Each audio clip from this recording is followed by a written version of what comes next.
excited to be going over some of these Persian dishes, especially since Nowruz is next week. Just a couple of disclaimers. I am not a professional chef. I am a home cook. All these recipes that I'm making, I have learned them from my parents, from relatives, watching videos, and I've added my own twist into them. So I don't want to claim that this is a traditional way that these dishes are made, and I'm going to explain what are some of the differences, specifically because a lot of these ingredients are bought here are different from ingredients that are used in Iran.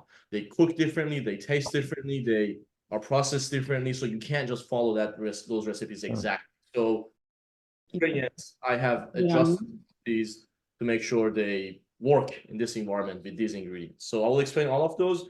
As Nina said, I love this class to be interactive, so please ask questions. I will also, for all these dishes, I'll try to explain some of the varieties you can incorporate to make them vegan, vegetarian, and so on. And yeah, we'll start. So we're making 3 dishes tonight. One of them is a crispy rice cake with saffron, which is called Tahchin. The other one is a fava bean stew, which is called Baghali Ghatogh, which is from the north of Iran. And lastly, we're making crispy skin salad. So I'm going to start with the rice first because that's what takes the longest. So with the rice, I have long grain basmati rice that I've soaked for a couple hours before. It's really good if you soak the rice because the rice is dry. It will absorb the water and it becomes fluffier and it doesn't become smushy when you cook it. Also something I want to add with Persian rice, unlike a lot of other Asian countries like Japan or China, we like long grain rice. We don't like sticky rice. Sticky rice, in the north, they do sticky rice, but it's different than the sticky rice you have in Japanese cuisine, for example. So the rice has been soaked. I'm going to empty the water.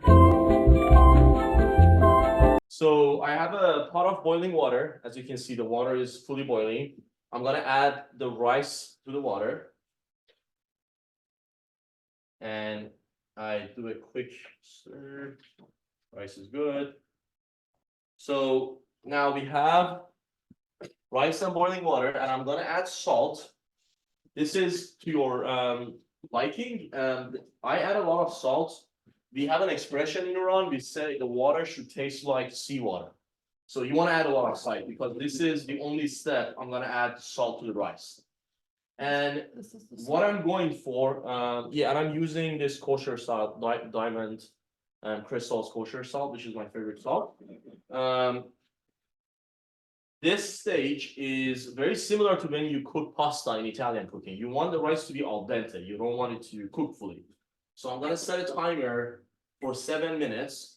Every rice is different. You're going to cook with some rice that cooks faster. You're going to cook with another rice that's going to cook slower. So based on the rice that you buy, you just have to experiment and figure out what's the right timing. This is the basmati rice I get from the Coop, and for me, 7 minutes has worked perfectly. So I'm just going to let this rice boil on high. And while this is happening, I'm going to move back here and start processing some other ingredients. Siavash, how many servings are you making this for, and how much rice is that? That was 4 cups of rice.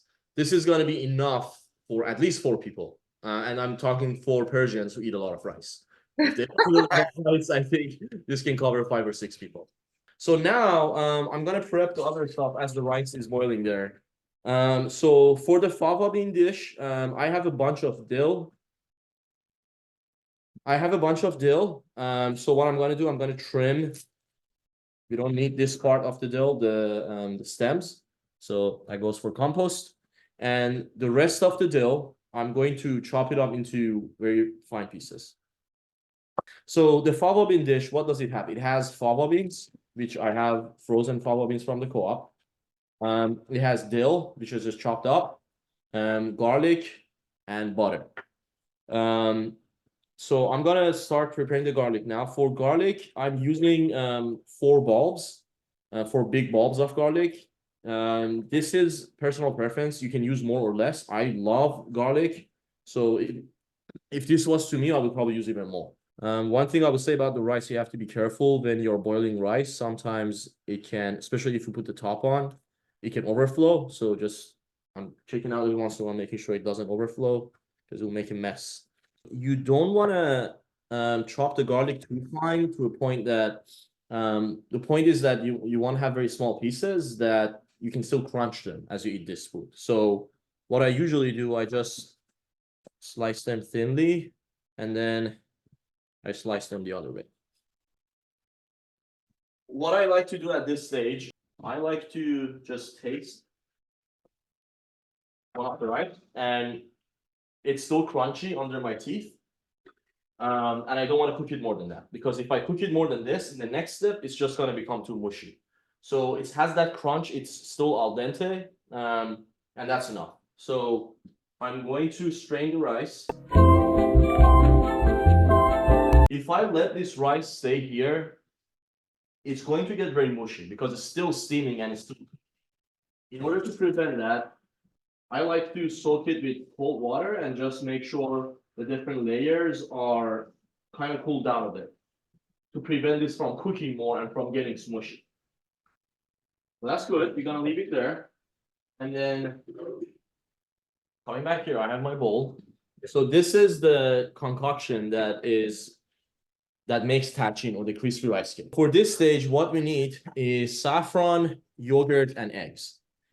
Saffron, the way you can prepare your saffron, you can actually get saffron from the co-op. I actually kept some of it out to show you. So I grab pestle and mortar, and so the saffron you get from the store is basically it looks like this. So you have these what do you call this, petals, flower petals.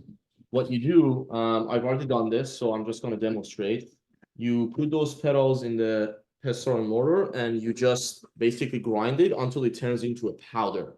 So you don't want to just soak this in water, because you're going to waste a lot of the saffron, and it's not going to give it the flavor and the color. That's all you need. You don't need a lot of saffron.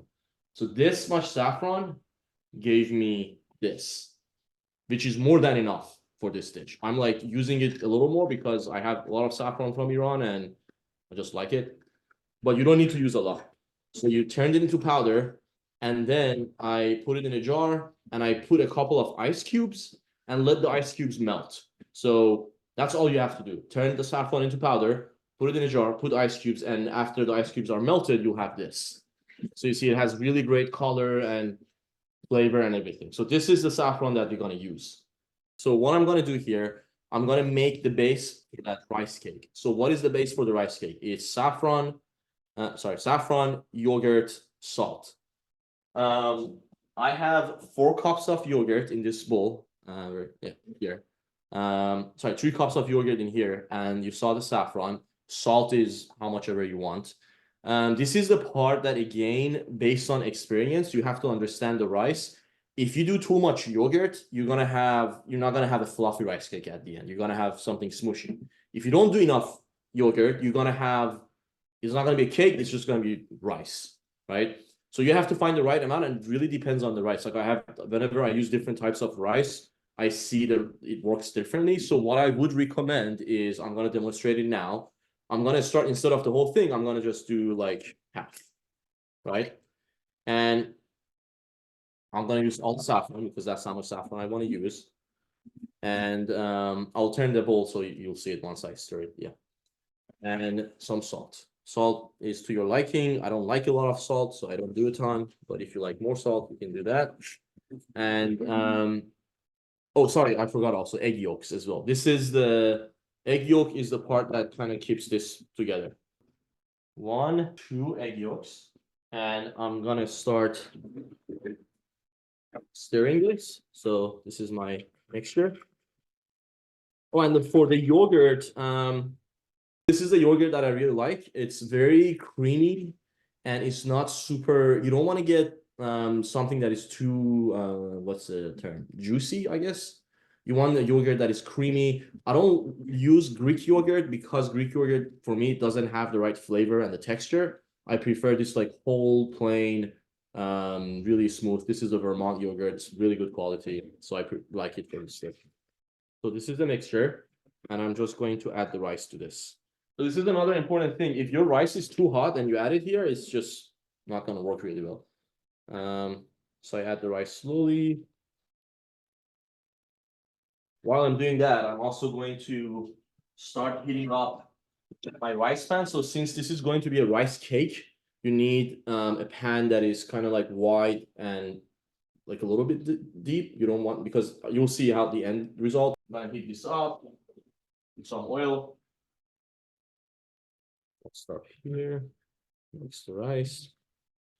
Also, you don't want to stir the rice too much because you will end up smashing the rice and you will just lose its, especially since you're using long grain rice, you want the final result to be fluffy and really nice grains.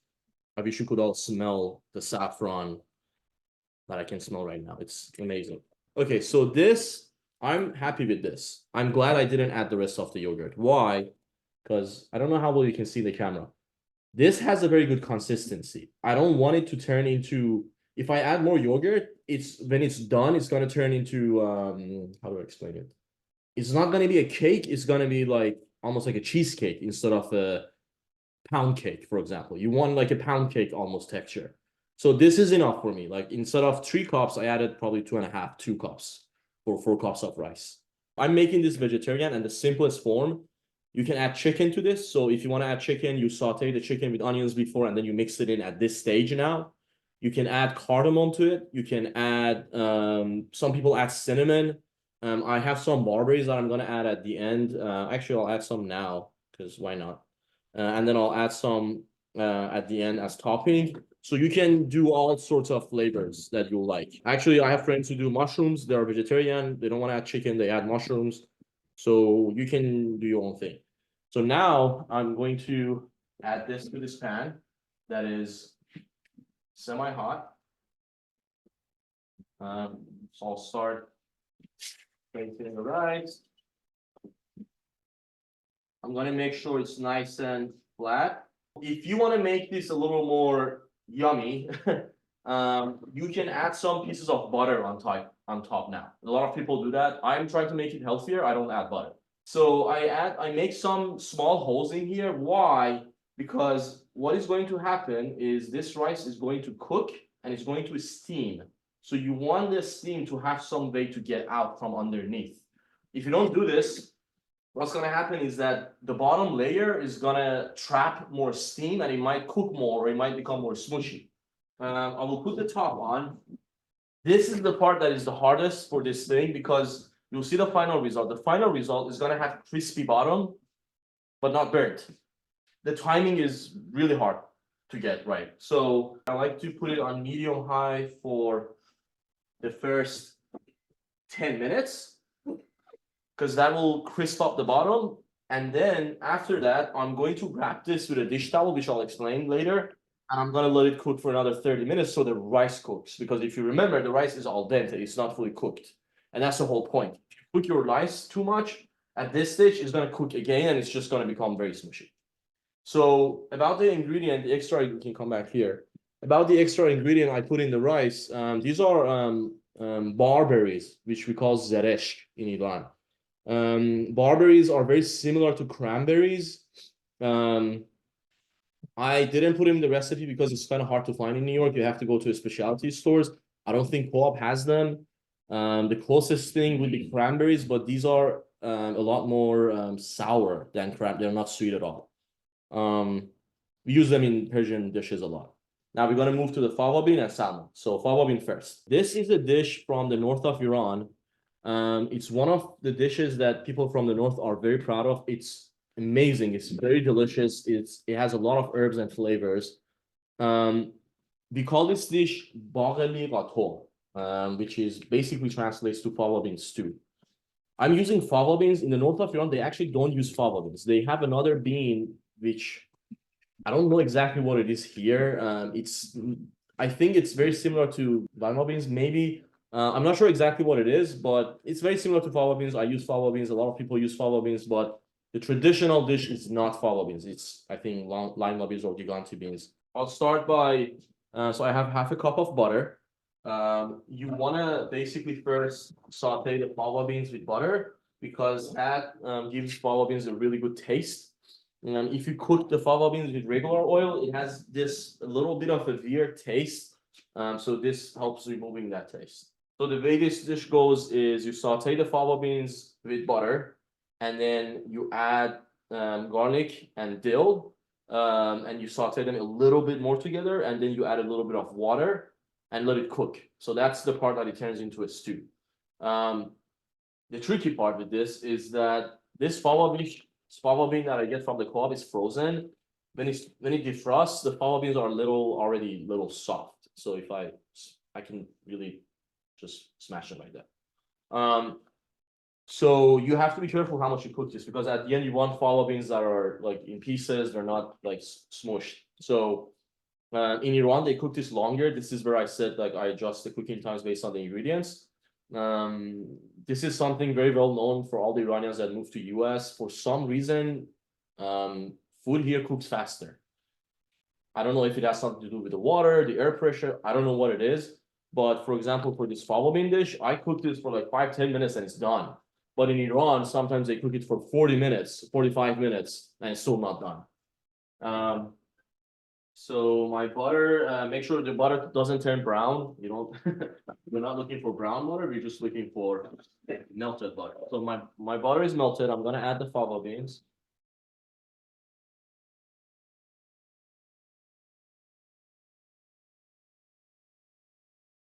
Saute it a little bit. And again, because this fava bean is a little softer, you just have to be careful how much you stir it. If you stir it too much, you're gonna end up smashing the beans. So I'm gonna saute this for maybe like 5 minutes or so. Something else I forgot to do was to save some saffron for this. You can add saffron to this as well, which I'm actually going to do that because I have some left. This is, you won't believe how much color and smell this tiny bit of saffron has. So I have already some boiled water. I'm gonna add it a little. And I'm gonna add this later to the fava bean as well. The moment you see the fava bean starts changing color, it kind of like starts, it was kind of dark green and now it starts to become a little lighter, almost like glassy. You know, that's enough. So now I'm going to add the garlic. Something about the dishes from the north of Iran, they are famous for adding a lot of garlic. They love garlic. That's why in this dish also I'm adding a lot of garlic. But it's, again, if you don't like garlic, you don't have to add as much. And then I'm gonna add the dill as well.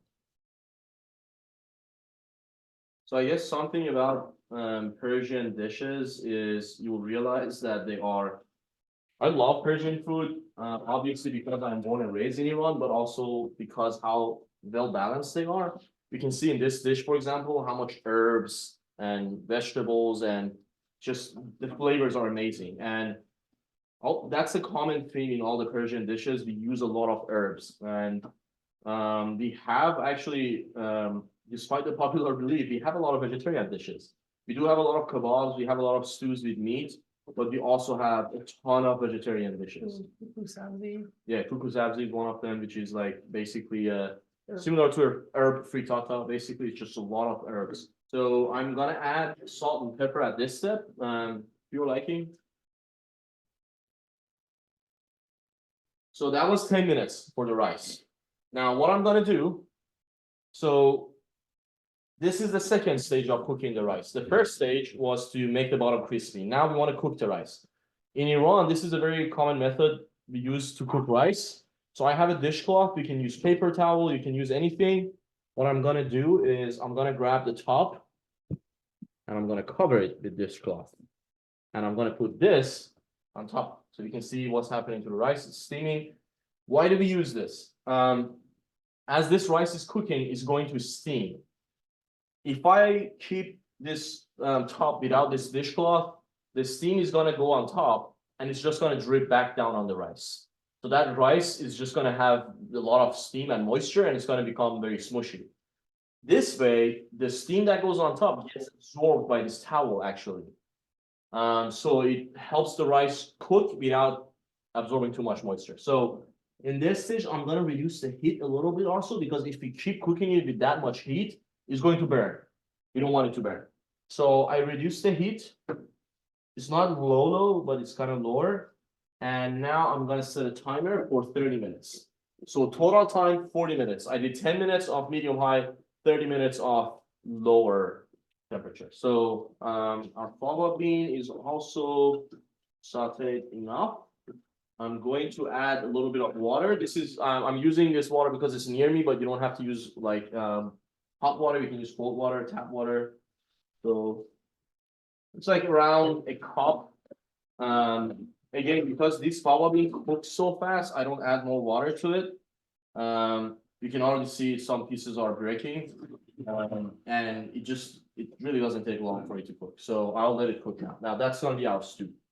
And when it's towards the end, probably in 10 minutes, after it cooks in 10 minutes, I'm gonna crack the eggs in there and ready for serving. Oh, I'm gonna add the saffron also to the fava beans as well.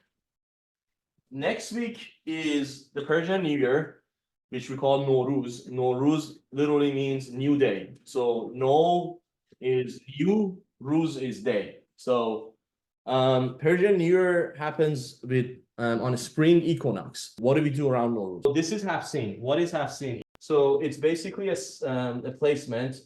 This can be placed anywhere that has Hafsin means half is 7, sin is S. So these are 7 items that start with a se sound in Farsi. 7 is a sacred number. I think that's the case for a lot of cultures. And sin or se also has a significance in Persian culture. This goes back to like 2,000-3,000 years ago. And this tradition is celebrated by many countries, not just Iran, but all the countries that were part of the Persian Empire, such as Uzbekistan, Azerbaijan, Afghanistan, Pakistan, some parts of India, and it's very related to the Zoroastrians religions. Back then, people in Iran were Zoroastrians. So as you can see here, we have 7 items that start with C and with S in Farsi. So we have sabze, or grass or green, which is the symbol. They all have a symbol. This is a symbol of obviously life, nature. We have serke, which is vinegar. This is it all. There used to be vinegar in here, but it all it's gone. We have somak or sumac, seed or apple, seke or coin, seed or garlic, and then this flower here, which we call in Iran sombol, but it's what's it in English? Hyacinth. Hyacinth. You can use any combinations of objects that have start with sin. Like in Iran, we have people use different scenes under Hafsin. And we have mirror and candle. So mirror is a symbol of pureness, and candle is a symbol of light, obviously. So what we do in Iran or in around Nowruz, usually like a week before Nowruz, we set this up. This is kind of like to start the welcoming spring, because Nowruz is exactly associated with spring. So we set this up. We're waiting for the rebirth of nature. The Tuesday before Nowruz, the Tuesday before spring equinox. So this year it was this past Tuesday, but sometimes the spring equinox might be on a Thursday, so it would be the Tuesday before. We have this celebration which we call Chahar Shambe Suri, or the celebration of fire. So this goes back to the old days where Zoroastrians believed in the purification energy of fire. So we build fire and we jump over it, and we actually sing this song, which we say, I will give you all my sickness and I will get all your redness or health. So that's another significant celebration. We do celebration of fire before Nowruz. And then during Nowruz, usually families sit around this before the New Year happens, before the spring equinox, and they just wait for the equinox. And on the time, we say Happy New Year to each other, we hug each other. There's a lot of celebrations around it. Like usually families like get together, there's the elderly, they tell stories, we play music, we eat a lot of fruits and nuts, and kind of celebrate the rebirth of nature and the new year and entering the spring. I love this tradition. I grew up with it, and every year we would gather in my grandparents' house. It's very kind of has some similarities with Christmas in terms of gifts exchange.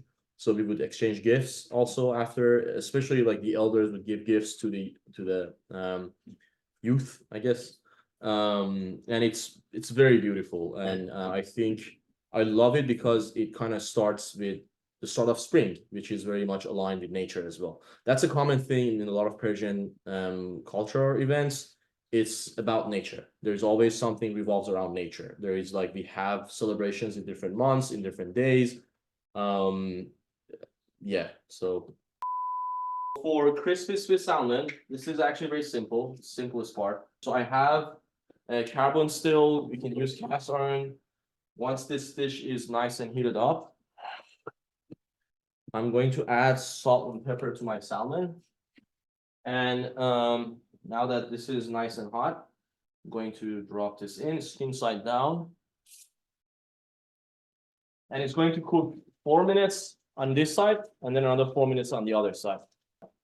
So I'm going to turn the salmon while, so now you can see the skin on the salmon is nice and crispy. I did 4 minutes on that side, and I'm going to do 4 minutes on this side. You can also optionally, instead of this, a lot of people will crank up the oven to like 385 to 400 and leave it in the oven for 4 minutes. I like this way because I like my salmon to be nice and crispy on the other side as well.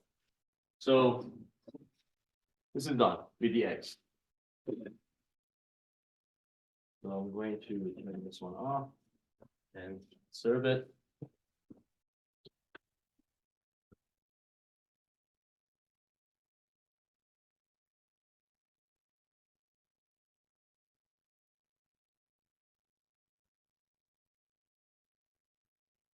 Usually I wouldn't do this, but to just talk about like how you can check. So if I remove this right now, you see on the sides, the rice is getting crispy and brown, right? So that's what we want. But this is, if I start moving it a little at the bottom, it hasn't gotten the shape that the sturdiness that I want it to yet. So I'll put this back and I'll let it cook a little more. This is the part that is the trickiest. So do not try this at home. If you do, don't hurt yourself or others. So I have this on top and I just flip the whole thing in one go. So,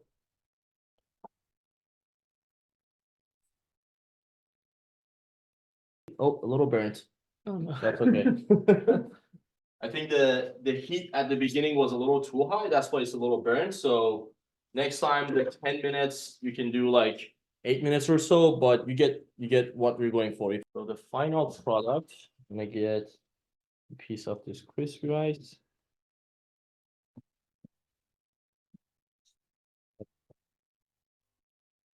And this is going to be the final plate. So we have salmon, Baghali Ghatogh, and Tahchin. What makes Tahchin is the yogurt, the egg yolk, and saffron. When you can do, so if you don't do the yogurt and the egg yolk, you can make the rice with dill and fava beans. We call that Baghali polo. So Baghali is the fava bean, polo is rice. So if you make that, you have Baghali polo, you don't have Tahchin. The crispy rice at the bottom is tahdig. So tahdig and tahchin are two different things. Tahchin is this whole dish that is the rice cake. Tahdig is just crispy rice at the bottom that you can make with plain rice. All right. Thank you all for joining.